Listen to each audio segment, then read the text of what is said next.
வந்ததையா இது எந்தெந்த சாமி தந்ததையா எத்தனை வாட்ட சொன்னதையா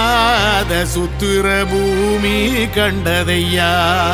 அடிச்சு வீசும் காத்திலையும் அந்த தகப்பனாச சுத்துதையா